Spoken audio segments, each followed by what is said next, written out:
Welcome students. Previous lecture में हमने triangle से रिलेटेड एक इंटरेस्टिंग थ्योरम को डिस्कस किया, जिसके अकॉर्डिंग एक ट्राइंगल में अगर कोई दो साइड्स आपस में इक्वल होती हैं तो उन दो साइड्स के जो अपोजिट एंगल्स हैं वो भी आपस में इक्वल होते हैं। बट मजेदार बात तो यह है दोस्तों कि इस थ्योरम का कन्वर्स भी पॉसिबल है। यस माय फ्रेंड्स, यानी कि अगर किसी एक ट्राइंगल में कोई दो एंगल्स आपस में इक्वल होते हैं तो उनकी अपोजिट साइड्स आपस में इक्वल होंगी। और यही है हमारी आज की थ्योरम, जिसकी स्टेटमेंट हमें ये बोलती है the sides opposite to equal angles of a triangle are equal. अब आइए इस थ्योरम का प्रूफ डिस्कस करते हैं। अब स्टूडेंट्स, गिवन क्या है? गिवन ये है कि हमारे पास एक ट्राइंगल एबीसी है जिसके कोई दो एंगल्स आपस में इक्वल हैं। तो यानी कि मैंने मान लिया कि जो एंगल बी है वो एंगल सी के इक्वल है। और अब मुझे शो करना है कि जो इन दोनों एंगल्स की जो अपोजिट साइड्स हैं यानी कि ए बी एंड ए सी, वो दोनों भी आपस में इक्वल होंगी। अब ये चीज कैसे प्रूफ की जाए? मुझे ए बी को ए सी के इक्वल प्रूफ करना है। एंड स्टूडेंट्स, इस ट्राइंगल्स के चैप्टर में जब भी हमें किन्हीं दो साइड्स को इक्वल शो करना होता था तो हम ये देखते थे कि वो दोनों साइड्स किन दो ट्राइंगल्स में आ रही हैं। ऐसा करते ही हम उन दो ट्राइंगल्स को कॉन्ग्रुएंट शो करते थे। और हम ये जानते हैं कि जब दो ट्राइंगल्स कॉन्ग्रुएंट होते हैं तो उनकी कॉरस्पॉन्डिंग साइड्स आपस में इक्वल होती हैं। बट स्टूडेंट्स, यहां पर तो ए बी और ए सी दो ट्राइंगल्स की साइड्स तो नहीं दिखाई दे रही, ये दोनों तो एक ही ट्राइंगल की साइड है। तो फिर क्या करें?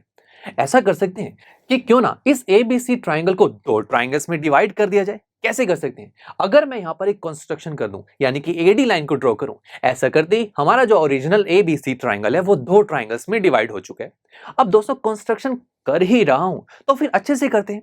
अच्छे से का मतलब यह कि कंस्ट्रक्शन ऐसे करते हैं कि वहां से हमारे पास कुछ इंफॉर्मेशन भी आ जाए। तो फिर हम ऐसा करेंगे कि इस एडी लाइन को इस तरीके से ड्रॉ करेंगे कि ये एडी एंगल ए का बाइसेक्टर भी होगी, यानी कि ये एडी एंगल ए को दो इक्वल पार्ट्स में डिवाइड करेगी। तो मतलब यहां से हमारे पास एक और इंफॉर्मेशन आ रही है कि जो एंगल बी एडी और एंगल सी एडी आपस में इक्वल होंगे। तो आइए प्रूफ करते हैं।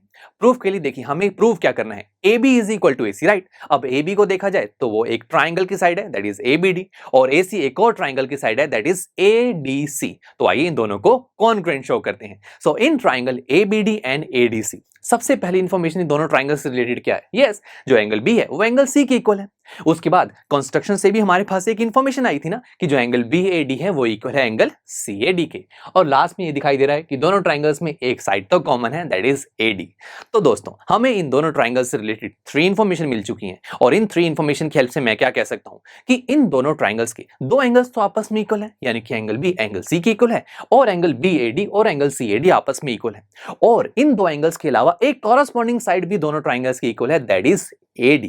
और हमें जानते हैं जब दो ट्राइंगल्स में दो एंगल्स और एक कॉरस्पॉन्डिंग साइड आपस में इक्वल होती है तो वो दोनों ट्राइंगल्स कॉन्ग्रुएंट होते हैं बाय AAS कॉन्ग्रुएंसी रूल। अब दोनों ट्राइंगल्स को कॉन्ग्रुएंट तो हमने शो कर दिया। अब आइए इन दोनों ट्राइंगल्स की नेमिंग भी करते हैं। फर्स्ट ट्राइंगल का नाम तो हम कुछ भी रख सकते हैं, तो मैंने रखा triangle ABD is congruent to. Second triangle की नेमिंग के लिए हम हमारे गिवन इंफॉर्मेशन में सबसे पहले एंगल्स की हेल्प लेंगे, बिकॉज एंगल से नेमिंग बहुत ईजी हो जाती है। सबसे पहले इंफॉर्मेशन देखते हैं फिर क्या है। एंगल बी एंगल सी के इक्वल है, तो बस फर्स्ट ट्राइंगल की नेमिंग में जो बी है वो बिल्कुल सेंटर में लाई कर रहा है। ऐसी सेकंड ट्राइंगल की नेमिंग में जो सी है वो भी सेंटर में आएगा।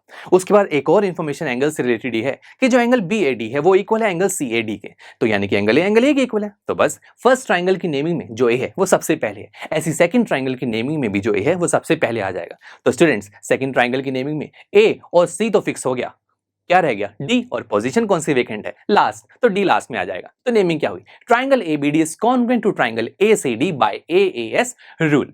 बट स्टूडेंट्स, मुझे तो क्या शो करना था कि जो ए बी है वो ए सी की इक्वल है। और दोस्तों, ये जो ए बी और ए सी जिसको मैं इक्वल शो करना चाहता हूं, ये उन दो ट्राइंगल्स की ही तो साइड है जिनको मैंने अभी कॉन्ग्रुएंट शो किया। और हमें जानते हैं जब दो ट्राइंगल्स कॉन्ग्रुएंट होते हैं तो उनकी कॉरस्पॉन्डिंग साइड्स आपस में इक्वल होती हैं। और उन कॉरस्पॉन्डिंग साइड्स को हम नेमिंग की हेल्प से ही देखेंगे। देखिए कैसे। जो ए बी साइड है वो ए सी की इक्वल होगी, बी डी सी डी के, और ए डी की इक्वल होगी।